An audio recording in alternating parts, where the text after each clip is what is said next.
1/4 kilo ng malagkit mo, gawin nating 31,000 yan. Pero bago tayo magsimula, comment ka naman sa baba kung taga-saan ka. Malay mo, ikaw na yung susunod natin na mabigyan ng libreng electric hand mixer or silicone utensils. Ayun, unang steps natin, maghanda tayo ng containers. Ilalagay ko sa comment section yung kung saan mabibili to kung bet mo rin. Oo, tapos, ayan, maghiwa tayo ng cheese. Sa dami ng cheese, depende sa'yo kung gaano karami, ha. Hindi naman sobrang dami yung kailangan natin cheese dito, konti lang. Oo, kaya yung costing mo dito ay napakababa lang din. Next, tabi lang natin yon, handa tayo ng lutuan, tapos dito na natin direktang hugasan yung 1/4 kilo natin ng malagkit.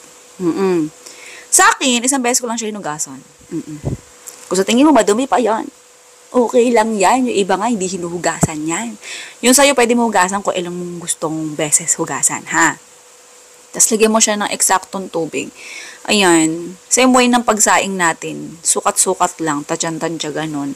Lutuin lang natin hanggang sa maluto. Pero habang iniintay natin yung maluto, para hindi sayang oras, magluto na tayo ng ating toppings. Harina yon, tapos, ayan, evaporated milk. Next, lagay tayo ng condensed milk. Nakasarap pa yung niyan, yung kalanha, hindi pa nakasindi. Oo. Dito ko lang siya direktang hinalo na para diretso agad pagkasindi ng kalan. Tapos natin yan, haluin hanggang sa malusaw yung harina. Pagka sa tingin mo, nalusaw-lusaw mo na yung harina, pwede mo na sindihan yung kalan dyan. Ha, ayan, ipapakita ko sa inyo kung gaano kalakas or hina yung sindi ng apoy na pinagsalangan ko. Okay, pero sa pagluto naman ito, napakadali lang. Kapag gusto mabilis maluto, lakasan mo apoy, pero tuloy-tuloy lang sa paghalo. Okay, nung naluto na yung yung yema natin, ayan, naluto na rin yung ating sinaing, o diba bongga? Nalibang ako sa pagluto ng yema eh. Ayan, nasunog, natutong yung ilalim. Okay, ganyan lang gagawin natin. Hatiin mo siya sa 12 cups, yung malagkit natin. Ganun lang kadali, ha? Pero kung iba kasi syempre pang tinda, kailangan talaga ito tinitimbang. Oo, para mas malaman mo kung ilan yung magagawa mo para lahat pantay-pantay ating kapatid. Oo, 'di ba? Pero ako kasi madalas ito ginagawa ko dito sa mga recipe na share ko sa inyo, tantiometer lang ginagawa ko, ha. Oo. Okay? May costing na to lahat, kompleto na, ha. Oo. Ikaw na lang bahala kung gusto mong gayahin o hindi. Ayan, pakita ko sa inyo yung totoong, o 'di ba, bongga. Kaya huwag ka malilibang sa pagluto ng yema. Yung yema na mixture na ginawa ko dito sa recipe na to, malabnaw. Hindi siya yung pang yema balls, ha? Pang toppings talaga siya. Kasi kung gagawa ka ng yema tapos pang toppings, ayan, ganyang mixture lang.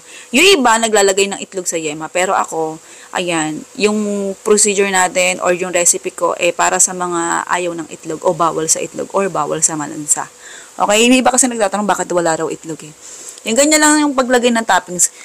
Ganon din, oo. Dating gawe, tansya-tansya lang din yung paglagay ng toppings hanggang sa malagyan mo lahat. Tapos ayun yung cheese na hiniwa natin kanina. O, diba? Napakabilis lang gawin.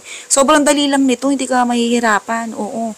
Ang pinaka-consuming lang siguro dito, madami-dami kang oras na kakainin. Yung pagsalin lang siguro ng malagkit, yun lang.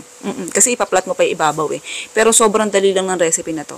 Okay, yung lista ng recipe at saka kasi nasa dulo ng video. Pwede mo na agad i-forward kung gusto mo. Ayan, comment ka lang sa baha kung taga-saan ka para malaman natin. Kung taga-saan ka. Oo, malay mo ikaw na susunod natin mabigyan ng libreng electric hand mixer or silicone utensils. Ayan, i-share and i-share at follow ka na din para bongga na, di ba? Okay, ito na yung lantakan time. Pwede mo hindi mo natapusin to. Skip mo na agad. Sige na, good day, good luck. Love you.